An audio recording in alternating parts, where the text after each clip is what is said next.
Hello, ladies and gentlemen, and welcome to our very first pilot episode of Factoids.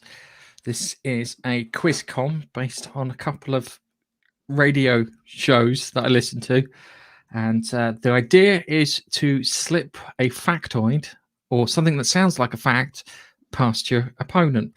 So it contains 3 rounds, and in those 3 rounds, we will read off a fact or a factoid. And the person has to guess whether it is fact or a factoid. We will not reveal the answers until the end of the show. And when we get to the end of the show, we will then see who the winner is, and we can declare the first winner of the pilot or inaugural episode of Factoids. I was going to say Fact Hunt then. I'll be careful if I slip with that one. So I am competing against Keith. Say hello, Keithy boy. I hope it. Sorry, I lost the internet then for a second. It broke up, so I'm back. See, this is where we test things. Right, we were fine up until we went live. So yes, so I'll be competing against Keith. So Keith, how are we doing? I'm fine now that my internet's back again. Hello, everyone. Hello. Always when we do this. So we have our first round, and I will be going first. So time for round 1.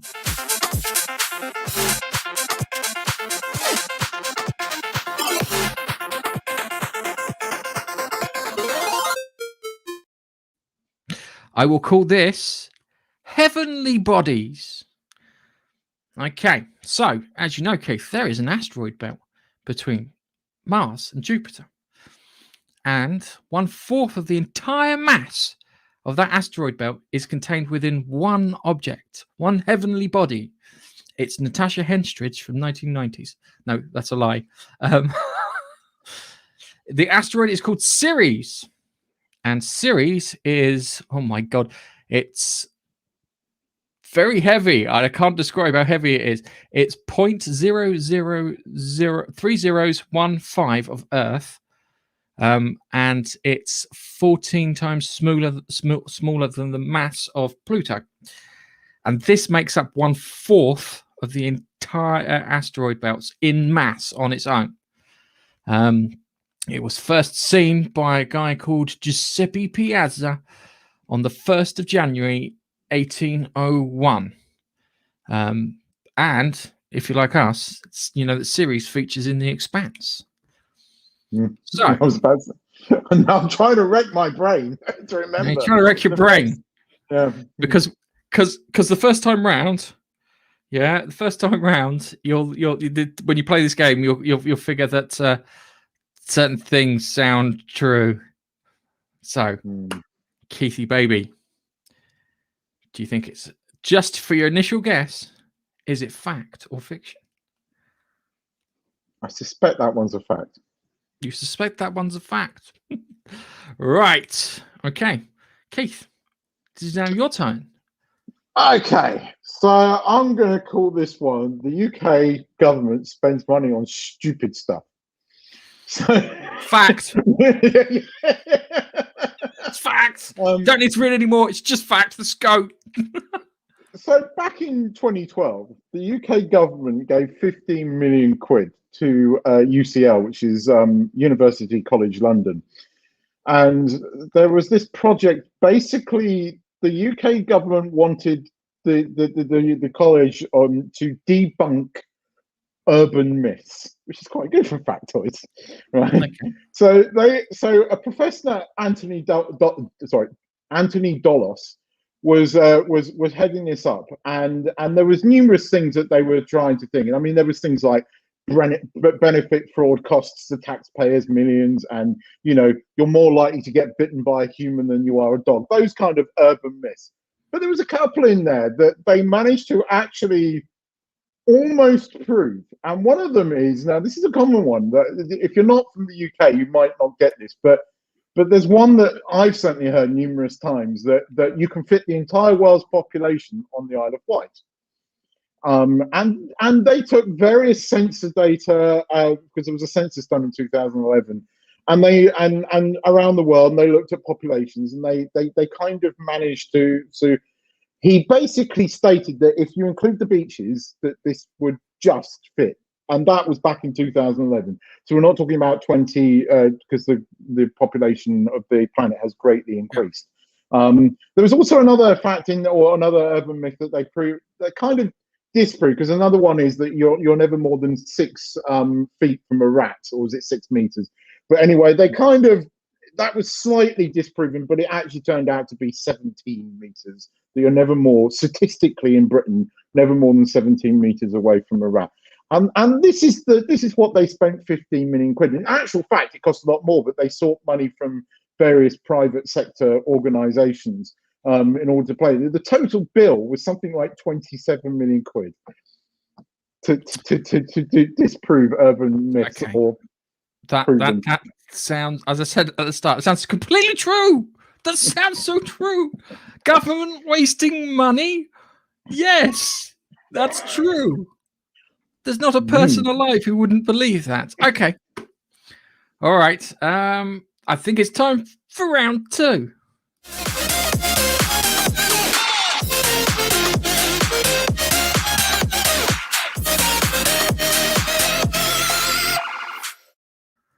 Okay. I call this one, really? Batman in DC Comics has been beaten up by Muhammad Ali in 1978. Batman versus Muhammad Ali in an overly celebritized comic book published by DC in 1978. The 72-page comic book featured Batman teaming up with a heavyweight boxing champion Muhammad Ali to defeat an alien invasion of Earth. The alien invaders decided that Batman and Ali should fight one-on-one to see who really is Earth's champion. Batman takes a severe pummeling, but somehow refuses to fall down. He stays on his feet all throughout the beating. Finally, Ali stops the fight, intending to call for a technical knockout. But it calls for a technical knockout, and then Batman then falls on his face on the canvas, making the knockout more than technical. So, yes. Did Muhammad Ali in the comic books beat up Batman? Now, I know that DC back in the 60s and 70s did do some weird stuff. I'm going to hate this game because I can't completely dismiss that. I'm going to call it a shmaybe. We don't have shmaybe. Fact or fiction. I'm not allowed. I don't have to put my guess until right at the end, but I'm going to. No, you don't have to put your guess right at the end. I'm going to guess at this point that might actually be strangely true. Okay. Maybe. I've got to hear the third one. You have to hear the third one. Okay. So, it's a shmaybe. It's a shmaybe, yeah. Apparently it's shmaybe. So, Keith, it's now your turn. Are you going to give me a fact or a factoid? I'm not going to tell you, but I will tell you that the world's most expensive coffee is shit. And this, when I say this, I mean that literally, right?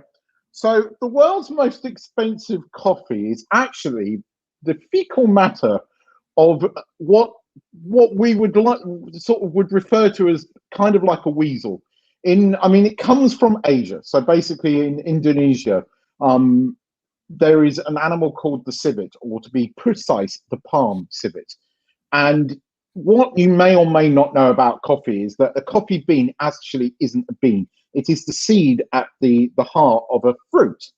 And the civet will go around and it will choose the tastiest fruit, and it will eat that fruit. And then the seed goes through the body of the animal, and it kind of goes through a fermenting process. And then it comes out along with all the other stuff. At which point people go around and they pick this up and they clean it up, and it goes through a kind of like a process. And then it is roasted, and depending on the various sort of roasting, because if you know anything about coffee, you can roast it in various different ways. It forms what is known as kopi luwak coffee. and that is the world's most expensive coffee. It can go for over $500 a kilogram. And its origins are widely regarded in the 19th century, when the Dutch went to live in Indonesia, and it was apparently Dutch people that kind of found this and somehow decided to make this into a coffee. Along with the Dutch oven. Yeah, okay. Yeah. Just crazy Dutch. So yes, Kopi Luwak or civet coffee, or if you are from Vietnam, roughly weasel coffee, is the world's most expensive coffee, and it happens to be, well, shit. Do you know what the worst thing is? What? I think I was reading up about that when I was doing my research. I'm not going to tell you. All right, so I think that one's true. So, oh crikey, it's a good one. So we'll. Do we interesting when we get to the last one? Right. So, Keith, have you got a headline? I just, funny enough, found one, and I'm trying to see if I can actually show it. My one's not there. No. Oh no! Hang on. I had a headline. I've got to see if I can find it in my history. I forgot to copy it into my notes. Oh, well, it is the pilot episode. Sorry, ladies. It is the pilot episode. There it is. Funny headlines. All right, let me just see. So I'm just checking my history. Oh Christ! Oh, that's annoying. Okay. All right. I will have to read another one instead. Okay. So, let's do our headlines. This is for tie breaking. And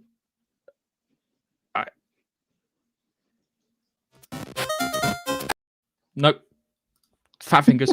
All right, okay. So I'll do my headline first because I went first. Most earthquake damage is caused by shaking. Intense shaking of building structures this is the problem if I don't have it set to old man vision.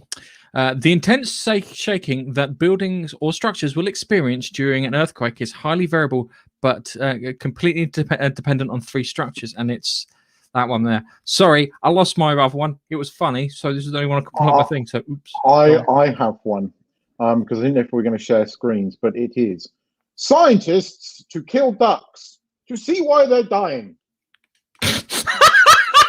Okay, you win the tiebreaker. You win the tiebreaker with that one. Okay, there's no two ways. You win the tiebreaker. It's from the Northwest paper. I genuinely have it here. Oh dear. That's a really good one. I'm sorry. That's so much better. Okay, let's move on to round 3, shall we?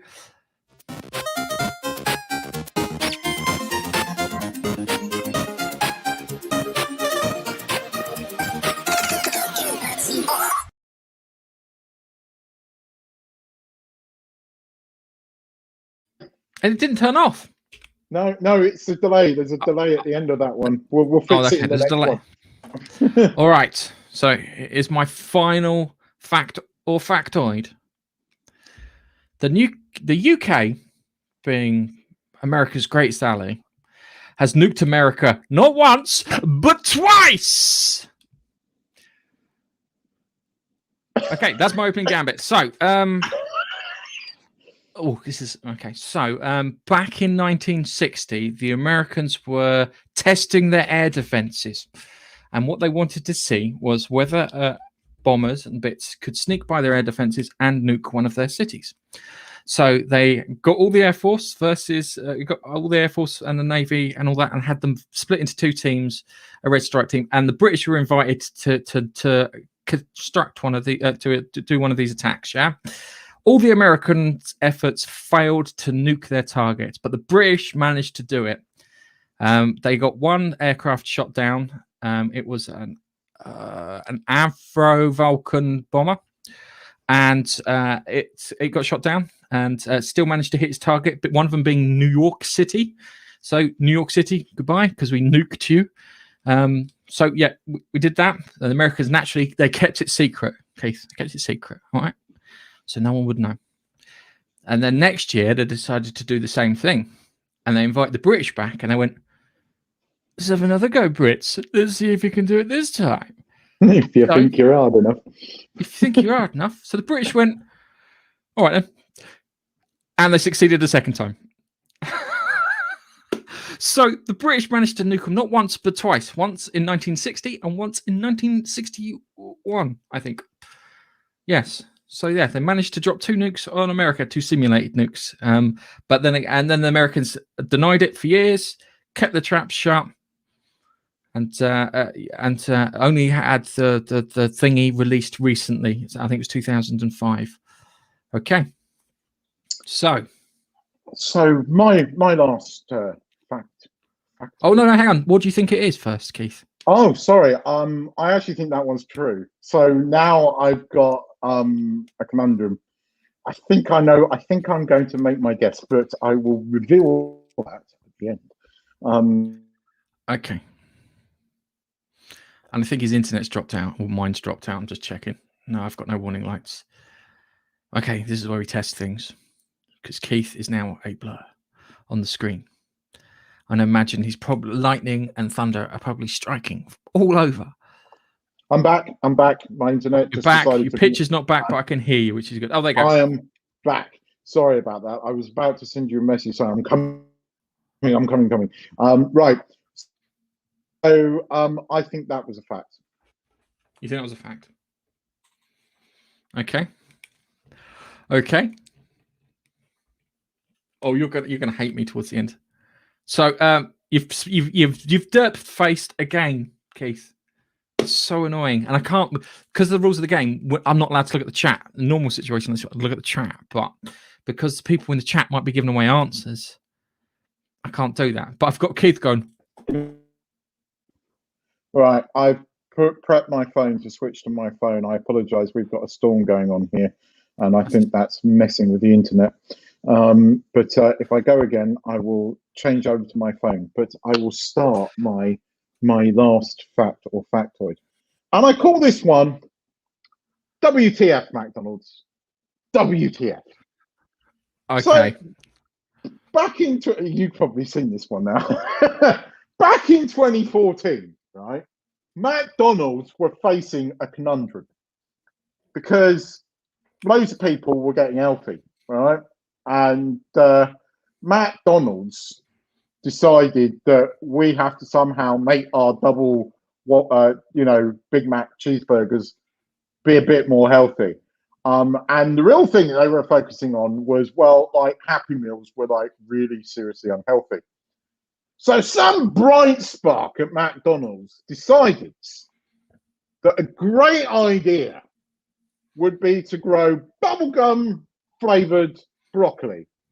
Now, they got some clever scientists who have never revealed the science behind this, I might point out, but they grew bubblegum, or roughly bubblegum flavored broccoli. And they tried this out on a bunch of kids.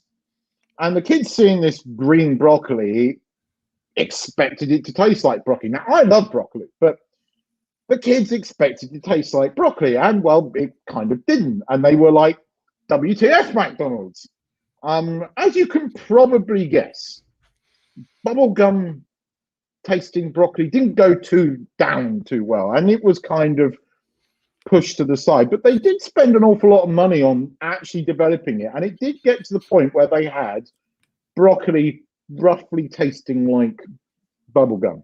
What they actually, in the end, did was they halved the portion of French fries in Happy Meals and put a load of bits of fruit in a nice little packet and put that in there as a way to appease the parents.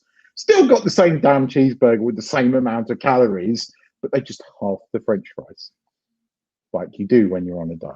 Or don't eat French fries. Now, Gareth, is that a fact or is it a factoid? It sounds very factoid-like to me. And you've done the class. You've done what you should do with a factoid is you put, I think, a grain of truth in with it. I think that's the factoid. Anyway, that was round 3. So time we have our reveals. So my first fact, which I lovingly call Heavenly Bodies, featuring Natasha Henstridge from the 90s. So is Ceres, given you've got that massive belt of asteroids and stuff between Jupiter and Mars, is Ceres the equivalent of 1/4 of all the asteroids in there? Because considering it's only 1/14 of Jupiter's, Jupiter. I might have to slightly adjust my guess, but I think that one's the factoid. You think that one's a factoid? Yes. Okay.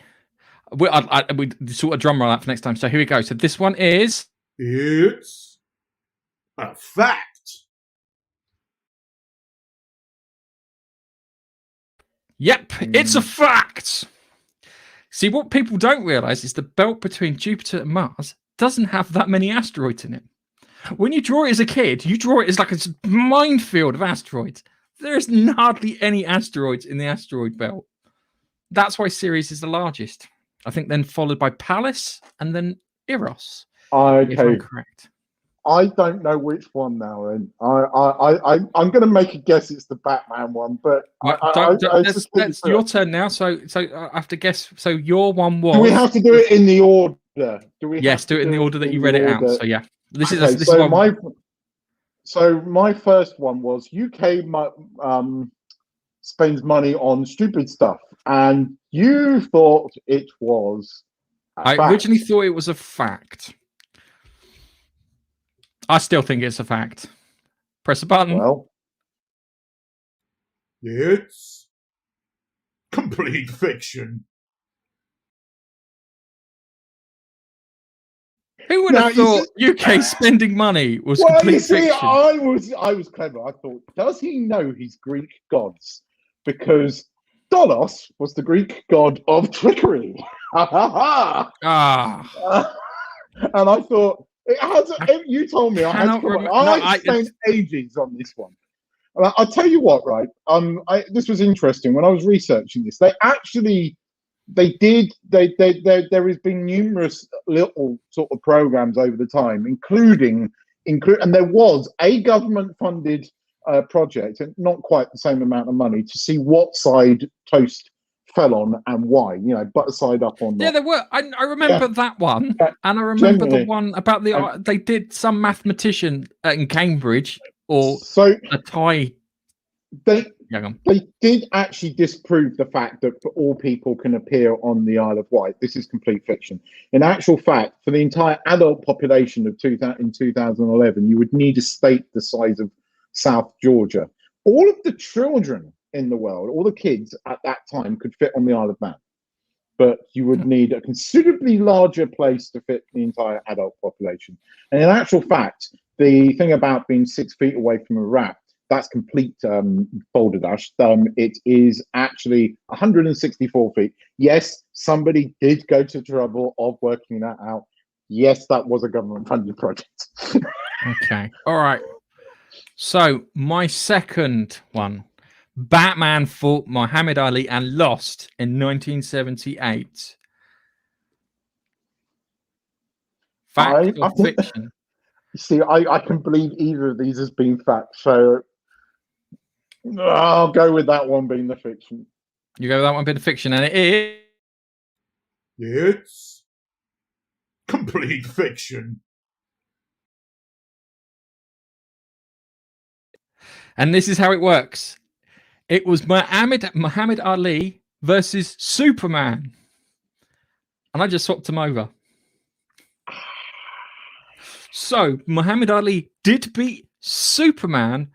The aliens cheated and dragged Superman back to the home planet where they had a red sun, so he was depowered. And because Superman is more, how can I put it? He has to use strength most of the time, not skill. Where Muhammad Ali uses skill, that's the reason that he beat him. Everything else I read in the story was true, but for Superman. See, that's how you do that's how you do a factoid, mate. Right. So my next one was the world's most expensive coffee is shit. Well, I know this. You uncovered my other one. Factoid. I think this is no surprise. It's a fact.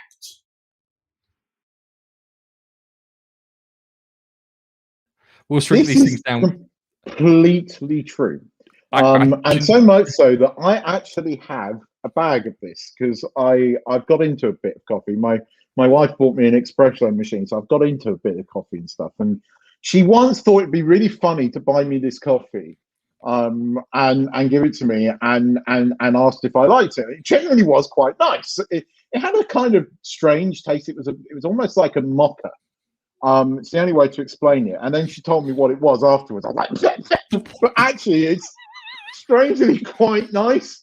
It is ridiculously expensive. Like 250 grams of this stuff costs about the equivalent of 30 quid. So a pack of this stuff is about 30 quid. So don't have it very often, but it is quite nice. It's absolutely true, though.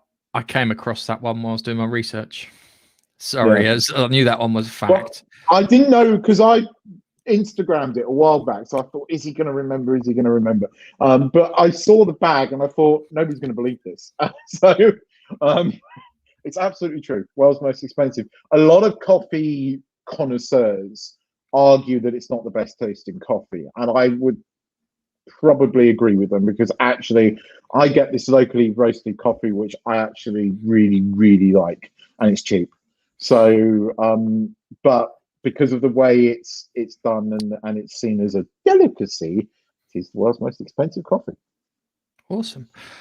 Okay, so the third and final one, I think we can know what these are. So, UK has nuked America twice, and before you even make a guess, because it's a fact. This was an interesting video I found on YouTube. The British were invited to take part in their exercise. They shut down all commercial air traffic to run the exercise so they could run it for real with real aircraft.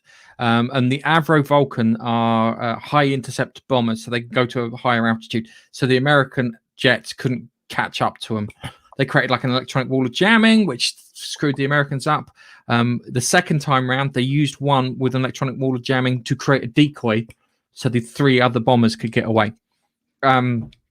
It was amazing. I can understand why the Americans kept it secret. You don't really want the Russians knowing that there is a way to bomb the US.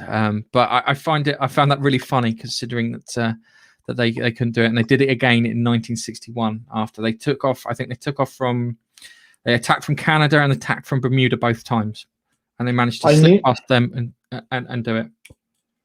I suspected that one was true when you said it. I suspected that one was true.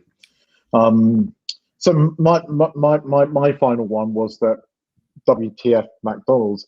This is absolutely true. I was blown away, and I was like, yeah.